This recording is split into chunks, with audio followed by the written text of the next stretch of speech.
السلام عليكم ورحمة الله تعالى وبركاته. هلكا عاد نقدر يسنسنا ولا أنت أفك الصومالي جاء ورسن قيبتي إذا مقالك مقالك ما أنت لو واحد مرتي واه نندل يراه محمد أفرح جبريل أو مركز لو يقان قرون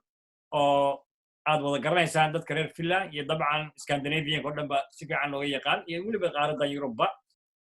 وورين محمد كسودو إذا عاد ورسن. محمد وادوهي وما سنتين رمضان كريم. رمضان كريم. maxamedow waad la socotaa in dhawaalaba waxaa ku guda jirtay bisha barakaysan ramadaanba qur'aanka iyo sidii loo weynaan lahaa iyo barnaamij awadid oo ah walaal ila baro qur'aanka maxaa kugu dhaliyay ilaa haddana ma isleedahay guulo wanaagsan baad ka gaadhay barnaamijkaas. bismillah wasalaatu wasalaamu calaa rasuulillah allahuma salli calaa maxamed. dhallinyaradeenni markaan arkay waxyaabo badan ay ku mashquulsan yihiin waxyar ay fahamkii qur'aanka iyo xoogaa ay ka fogaadeen cabsi la geliyey wax kale looga dhigay diintii dad gaara inay leeyihiin ay aamineen ayaa waxaan go'aan ku gaaray in aan hawshan bisha barakaysan ee ramadaan maadaama qur'aankii soo degay wax laga sheekeeyo waxa ugu khayrka badan inuu ilaahay hadalkiisa yahay ayaa waxaan ku gaaray in aan dhallinyarada ku soo dhoweeyo siday u fahmi lahaayeen macnaha guud ee qur'aanka anigoon kulli fasiray laakiin macno guud in aan fahansiiyo intii ilaahay uu garowsiinayo ayaan arrintaas igu kaliftay waxaan rajaynayaa insha allah dhalinyaro badan inay ka faa'iidaysatay wiilal gabdho leh jeclahayn inay iyaguna sii gudbiyaan si dad badan oo soomaali ah ay u helaan maskax fiyow iyo diintii oo ay fahankii guud ka haystaan insha allahu tacaala. ilaa iyo hadda ma isleedahay dhalinyaradii wacyigelin bay u noqotay marka aad aragtid pageka internetka inta dhalinyarada weli waxayba u haystaanba inaanba lagu jirinba bil barakaysan oo bil cibaado tahay oo bishii ugu khayrka badnayd bilaha dunidanba sidee adigu u aragtaa? wallahi sidii horta sanadba sanad ka dambeeya waktigii wuu soo dhowaanayaa calaamadihii qiyaamaha la arkaayo xadiisyo badanoo nebiga uu yirina waa jireen waxyaa qur-aanka laga hajiri doonaa dhalinyaradu waxay ku mashquuli doonaan bilic iyo guryo iyo waxyaabo adduunye ah marka waxaas wax ma ahan horta igu cusub ama maadaama aan si fiican xadiisyada nebiga markaan akriyey waxyaabo badan oo aan u jeedaa jirta laakiin waxaan dhihi lahaa dhalinyarada insha allahu tacaala qof walba intuu karo fattaqullaha mastatactum ilahu yiri laa yukallifu allahu nafsan ilaa wuscahaa ilaahay inta awoodo qof walba in uu ilaahay ka baqo ku dadaala bis intuu awoodinna dee ilaahay waa ka kafaala qaaday marka dhalinyarada waxaan dhihi lahaa bisha ramadaan laga faa'iidaysto waa bisha ugu khayrka badan laylatulqadri waa ku jirta 85 sano adoo cibaadaysanaya la mid tahay haddii habeenkas ilaahay ku waafajiyo marka waxaan dhihi lahaa insha allahu tacaala dhalinyaradu waa soo fiicnaanaysaa dad fiicanaa ku jira intooda badan wiilal iyo gabdhaba ilaahay khayrkiina ha badayaan leeyahay si aqliyanna u fahma qur-aanka oo ugu tadabuqa. waa gartay ilaa iyo hadda intii aad hawshan ku guda jirtay sidee u aragtaa dhalinyarada fahamkooda iyo xiriirka ay adig kula soo samaynayaan? bismillah alxamdulilah wallahi waa arrin fiican waxaan arkay dhalinyaro niyaddeeda aad iyo aad diile inkastoo soomaalideenu aan nahay dad lablakacle oo xiiso badan laakiin dhalinyarada aan arkay oo gabdho iyo wiilal ah oo ma malay kartid bogaadin ii soo diraayo kuwo weliba sii dhahaya hawshan noo sii wad hanaga joojin ramadaanka bisa ugu talagelin all the year sii wad wax badan aan ka faa'iidnay waxyaabo badan oo beys ahaan aan fahamsanayna jiro salaadu waa iska tukan jirnay ataxiyaadka waxa loogu talagalay ma ogin ataxiyaadka siduu ku imaaday ma ogin sida subxaan rabbi alcadiim ku imaatay ma ogin waxaasoo dhan anigu waxaan ugu talagalaya in dhalinyarada aan u fasiro si qaab qurux badan waana ka faa'iideen waana ku farxeen odayaal waaweyn oo isoo wacay waa jira hooyo maraykanka iga soo wacda jirta khayr allah siiyo waxay tiri aadan ku dhegeysta weligay waxay tiri 70 sana jiray conversation ilaahay nabi maxamed inuu taxiyaadka ma maqlay no laakiin maanta igu horeyso marka alxamdulillah dad badan dhalinyaro ah waa yeela ah mar walbana waxaan isku taxallujiyay aniga waxa aan fasiraayo qofka ugu hooseeyo siduu ku fahmi lahaa qofka ugu koreeya markaas waxay noqonaysaa wax basiida waa yeelka siduu ku fahmi lahaa qofka caqliga siduu ku fahmi lahaa su'aalaha maskaxda qofka isweydiiyaan sida maxaa carafa looga dhigay soonka maxaa soon loo dhahay maxaa aadan loogu bixiyey maxamed loogu bixin waaye waxyaabaha ay dadka isweydiin kara xurlacaynta maxaa xurlacayn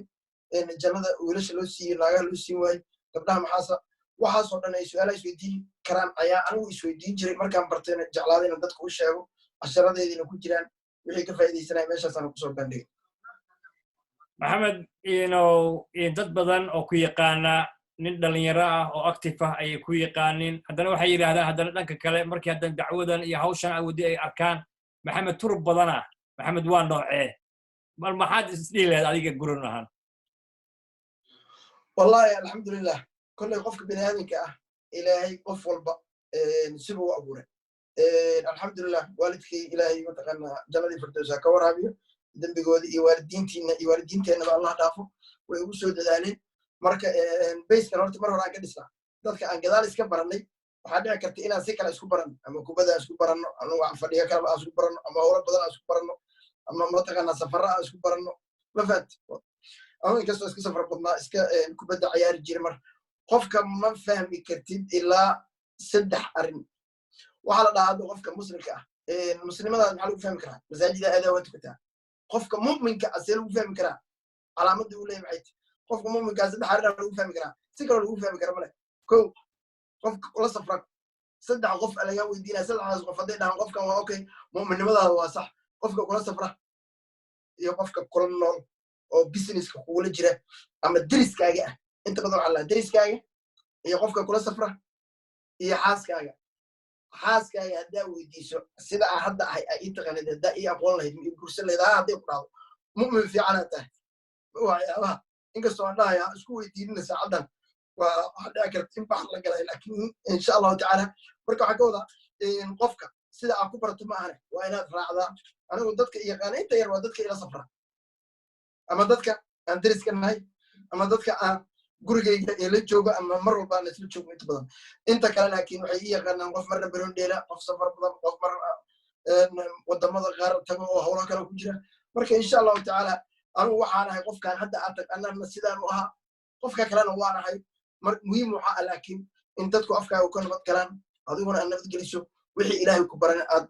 u soo gudbiso oo faa'iido ah markaasaa noqonaysaa qof la anfaca oo dadka anfaca dadkuna ay sii anfacaan ilahayna waxaa ka baryayaa asxaab badan oo qarsoon oo iga fiican oo iga khatarsan iga cilmi badan aa jirta waxaan dhihi lahaa godkaa laga soo baxo anigu waxa u sameeyey in asxaab badan aan u bilaabo hawsha dhalinyaro iga khatarsan oo iga caqli badan oo iga cilmi badanaa buuda